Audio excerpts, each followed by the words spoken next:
इस तरह जियो कि तुम पर राख इकट्ठी ना हो।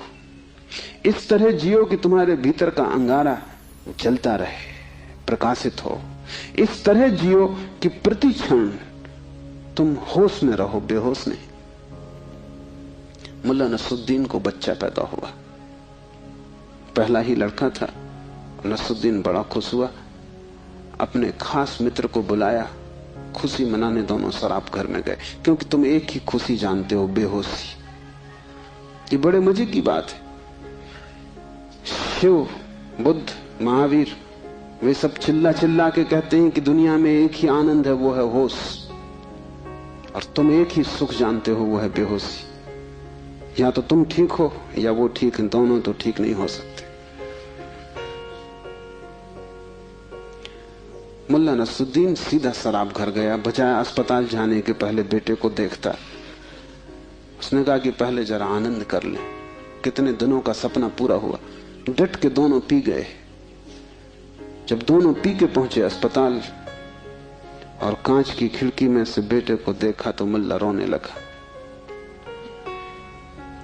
उसने अपने मित्र से कहा, पहली तो बात मेरे जैसा मालूम नहीं होता। अपना उन्हें पता नहीं है,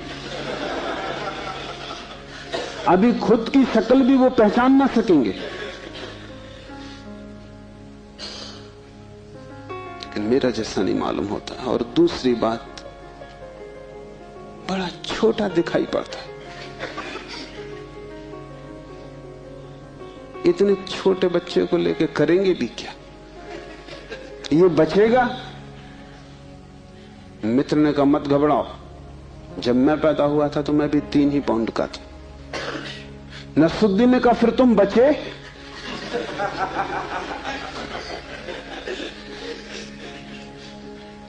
मित्र सोचने लगा, क्योंकि वो भी बेहोशी में था। उसने कहा, पक्का नहीं कह सकता।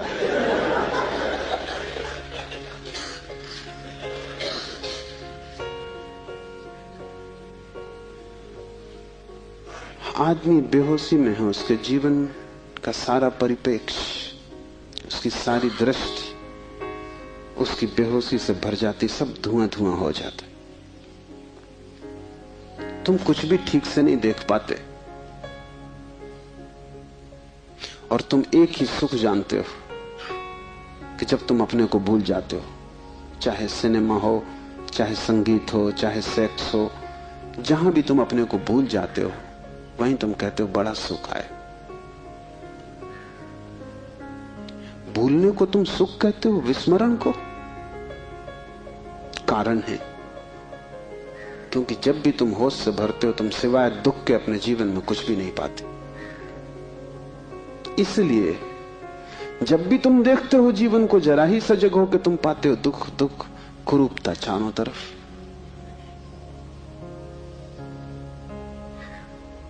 एक मेरे मित्र अविवाहित ही रह गए, उनसे मैंने पूछा कि क्या हुआ, कैसे चूक गए? तो उन्होंने कहा कि बड़ी अड़चन आई। जिस स्त्री को मैं प्रेम करता था, जब मैं शराब पी लेता तब वो मुझे सुंदर मालूम पड़ती, तब मैं शादी करने को राजी, लेकिन तब वो राजी नहीं। और जब मैं होश में होता तब मैं राजी नहीं, तब वो राजी होती थी। इसलिए चूक गए, कोई उपाय ना हुआ, मेल ना हो सका। तुम जब भी आंख खोल कर देखोगे सब तरफ कुरूपता और दुख पाओगे। जब तुम बेहोश होते हो तब सब ठीक लगता है। इसलिए तुम्हें तकलीफ मालूम पड़ती, चैतन्य आत्मा असंभव। इसलिए दुख से गुजरना होगा। उसको ही तपश्चर्या कहा है। जब कोई व्यक्ति जागना शुरू करता है तो पहले तो उसे दुख में से ही गुजरना होगा, क्योंकि तुमने जन्मों जन्मों तक दुख अपने चारों तरफ निर्मित किए हैं। कौन उनसे गुजरेगा तुम अगर न गुजरे तो? इसको हमने कर्म कहा है। कर्म का कुल इतना ही अर्थ है कि जन्मों जन्मों तक हमने चारों तरफ दुख निर्मित किए, जाने अनजाने हमने दुख की फसल बोई है, काटेगा कौन? तो जब भी तुम होश में आते हो तुम्हें फसल दिखाई पड़ती, बड़ी लंबी, इस खेत से तुम्हें गुजरना पड़ेगा। डर के मारे तुम वहीं बैठ जाते हो, फिर आंख बंद करके शराब पी लेते हो कि ये तो बहुत झंझट का काम है। लेकिन जितनी तुम शराब पीते हो उतनी ये फसल बढ़ती जाती। हर जन्म तुम्हारे कर्म की श्रृंखला में कुछ और जोड़ जाता है, घटाता नहीं। तुम और भी गर्त में उतर जाते हो, नरक और करीब आ जाता है। होश से भरोगे तो पहला तो घटना ये घटने ही वाली है कि तुम्हारे जीवन में चारों तरफ दुख दिखाई पड़ेगा, नरक, क्योंकि तुमने वो निर्मित किया है। और अगर तुमने हिम्मत रखी, साहस रखा और तुम उस दुख से गुजर गए, तो जिस दुख से तुम सचेतन रूप से गुजर जाओगे वो फसल कट गई। उन दुखों से तुम्हें न गुजरना पड़ेगा फिर। और अगर एक बार तुम सारी दुख की श्रृंखला से गुजर जाओ, कर्म की श्रृंखला से, क्योंकि वो तुम्हारी आत्मा के चारों तरफ बंधी हुई जंजीरें, अगर तुम उन सब से गुजर जाओ और होश न खो और हिम्मत जारी रखो कि कोई फिक्र नहीं, जितना दुख मैंने पैदा किया है मैं गुजरूंगा, मैं अंत तक जाऊंगा। मैं उस प्रथम घड़ी तक जाना चाहता हूं जब मैं निर्दोष था और दुख की यात्रा शुरू न हुई थी, जब मेरी आत्मा परम पवित्र थी और मैंने कुछ भी संग्रह न किया था दुख का। मैं उस समय तक प्रवेश करूंगा ही, चाहे कुछ भी परिणाम हो, कितना ही दुख, कितनी ही पीड़ा। अगर तुमने इतना साहस रखा तो आज नहीं कल दुख से पार होकर तुम उस जगह पहुंच जाओगे जहां शिव का सूत्र तुम्हें समझ में आएगा, चैतन्य आत्मा है। और एक बार तुम अपने भीतर के चैतन्य में प्रतिष्ठित हो जाओ, फिर तुमसे कोई दुख पैदा नहीं होता, क्योंकि बेहोश आदमी अपने चारों तरफ दुख पैदा करता है। तुमने देखा है शराबी को चलते हुए रास्ते पर वो कैसा डगमगाता है?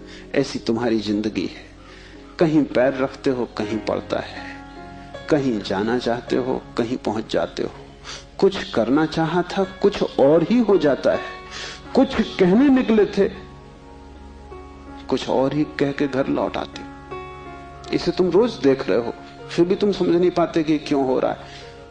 तुम गए थे किसी से क्षमा मांगने और झगड़ा करके वापस आ गए। होश में हो तुम बात प्रेम की कर रहे थे, दुश्मनी हो गई।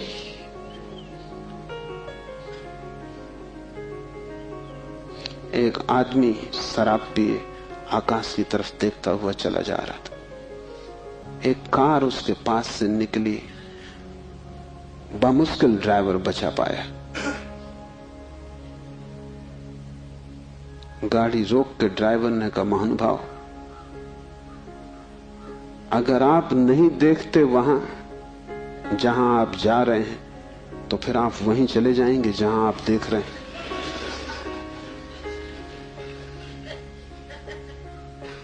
और हमें कुछ पता भी नहीं कि हम कहां जा रहे हैं, क्यों जा रहे हैं, कहां देख रहे हैं, क्यों देख रहे हैं, चले जा रहे हैं। क्योंकि एक बेचैनी है भीतर जो बैठने भी नहीं देती, एक शक्ति है भीतर जो चलाए चली जाती है। फिर हम जो भी करते वो सब के उल्टे परिणाम आते हैं। लोग मेरे पास आते हैं, वो कहते हैं हमने बदी तो कभी की नहीं, नेकी की और फल बदी मिल रहा है। ऐसा हो नहीं सकता कि तुम नेकी करो फल में बदी मिले। ऐसा हो नहीं सकता कि तुम आम के बीज बो और नीम के फल लगे। ऐसा हो नहीं सकता। इतना ही हो सकता है कि तुम ऐसे बेहोशी में बोए होगे, बोए तुमने नीम के ही फल, तुम होश में न थे, क्योंकि वृक्ष थोड़ी झूठ बोलेगा। तुम ही कहीं बोते वक्त भूल में पड़े होगे। तुम जब नेकी भी करते हो तब भी तुम्हारा नेकी करने का मन नहीं होता। तुम सच भी बोलते हो तो तुम दूसरे को चोट पहुंचाने के लिए सच बोलते हो। तुम सच बोलते हो दूसरे के अपमान के लिए।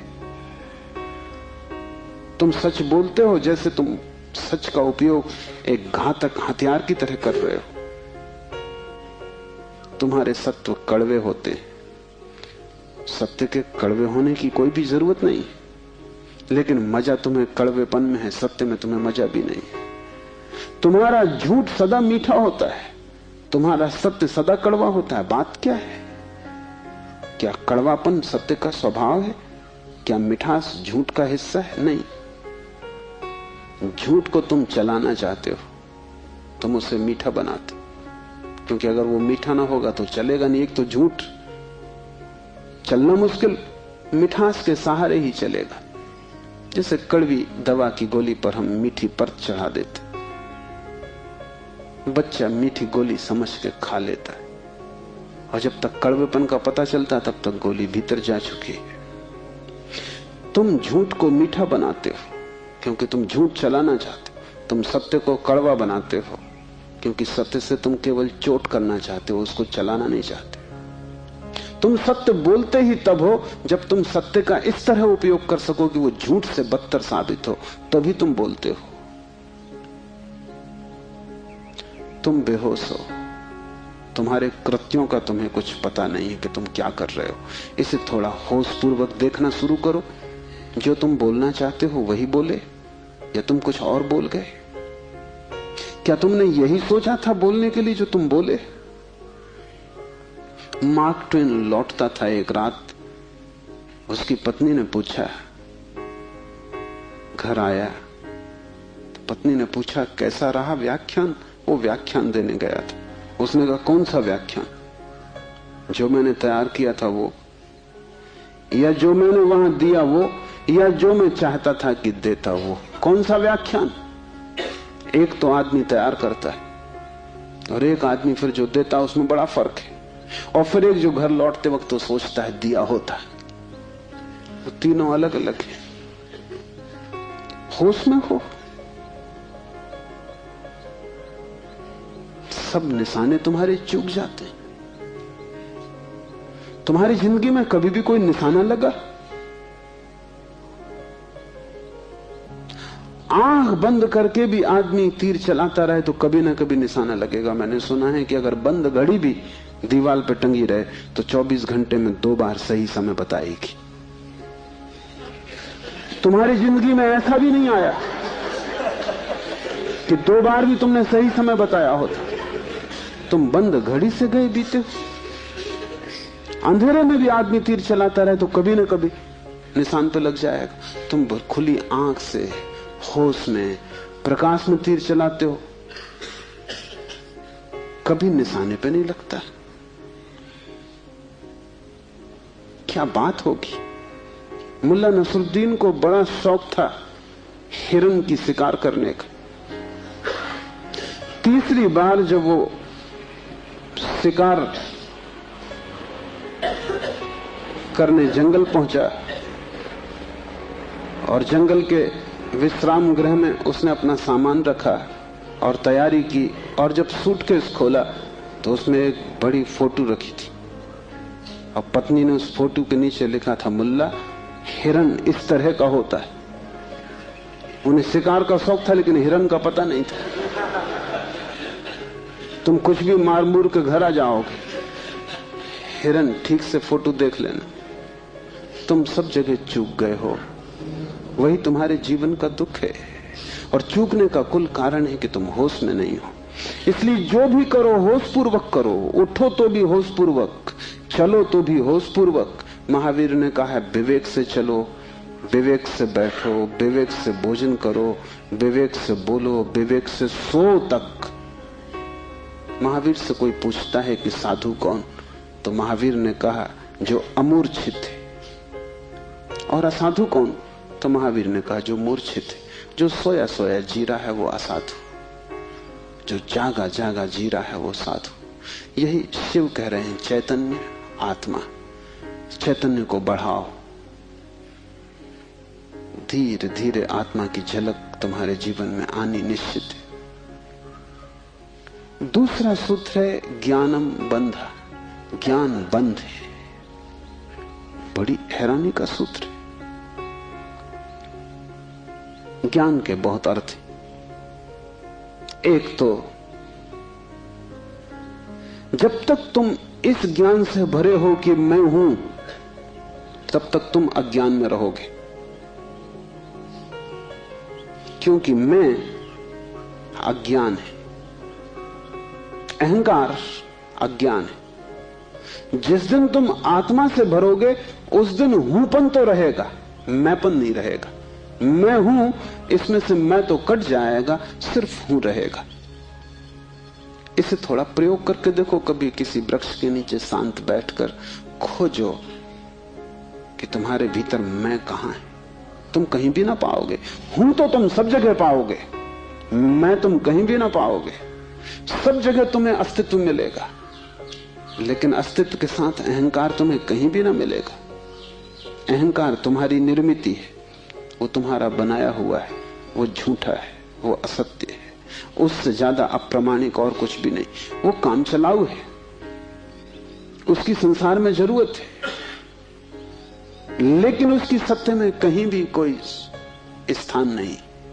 तो एक तो मैं हूं, ये ज्ञान बंध का कारण है। मेरा बोध हूपन का बोध नहीं। हूपन का बोध तो शुद्ध है, उसमें कोई सीमा नहीं है।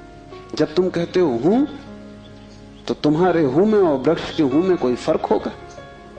तुम्हारे हूं में और मेरे हूं में कोई फर्क होगा? जब तुम सिर्फ हो तो नदियां, पहाड़, वृक्ष सभी एक हो गए। जैसे ही मैंने कहा मैं, वैसे ही मैं अलग हुआ। जैसे ही मैंने कहा मैं, वैसे ही तुम टूट गए, पर हो गए, अस्तित्व से मैं पृथक हो गया। हूपन ब्रह्म है और मैं मनुष्य की अज्ञान दशा है। जब तुम जानते हो कि सिर्फ हूं, तब तुम्हारे भीतर केंद्र नहीं होता, तब सारा अस्तित्व एक हो जाता है। तब तुम उस लहर की तरह हो जो सागर में खो गई। अभी तुम उस लहर की तरह हो जो जम के बर्फ हो गई, सागर से टूट गई है। ज्ञानम बंधा, पहला तो ज्ञान बंध है, इस बात का ज्ञान कि मैं हूं। दूसरा ज्ञान बंध है वो सब ज्ञान जो तुम बाहर से इकट्ठा कर लिए हो, जो तुमने शास्त्रों से चुराया है, जो तुमने सद्गुरुओं से उधार लिया है, जो तुम्हारी स्मृति है, वो सब बंधन है। उससे तुम्हें मुक्ति ना मिलेगी। इसलिए तुम पंडित से ज्यादा बंधा हुआ आदमी ना पाओगे। मेरे पास सब तरह के लोग आते, सब तरह के मरीज, उसमें पंडित से ज्यादा कैंसर ग्रस्त कोई भी नहीं। उसका इलाज नहीं, वो ला इलाज है। उसकी तकलीफ यह है कि वो जानता है, इसलिए न वो सुन सकता न वो समझ सकता। तुम उससे कुछ बोलो, इसके पहले कि तुम बोलो उसने उसका अर्थ कर लिया है। इसके पहले कि वो तुम्हें सुने उसने व्याख्या निकाल ली। शब्दों से भरा हुआ चित्त जानने में असमर्थ हो जाता है। वो इतना ज्यादा जानता है बिना कुछ जाने, क्योंकि सब जाना हुआ उधार है। शास्त्र से अगर ज्ञान मिलता होता तो सभी के पास शास्त्र है, ज्ञान सभी को मिल गया होता। ज्ञान तो तब मिलता है जब कोई निशब्द हो जाता है, जब वो सभी शास्त्रों को विसर्जित कर देता है, जब वो सब ज्ञान को जो दूसरों से मिला है वापस लौटा देता है जगत को, जब वो उसे खोजता है जो मेरा मूल अस्तित्व है, जो मुझे दूसरे से नहीं मिला। इसे थोड़ा समझो। तुम्हारा शरीर तुम्हें मां और पिता से मिला है। तुम्हारे शरीर में तुम्हारा कुछ भी नहीं है। आधा तुम्हारी मां का दान है, आधे तुम्हारे पिता का दान है। फिर तुम्हारा शरीर तुम्हें भोजन से मिला है, वो जो रोज तुम भोजन कर रहे हो। 5 तत्वों से मिला है, वायु है, अग्नि है, 5 तत्व हैं, उनसे तुम्हें मिला है। इसमें तुम्हारा कुछ भी नहीं है।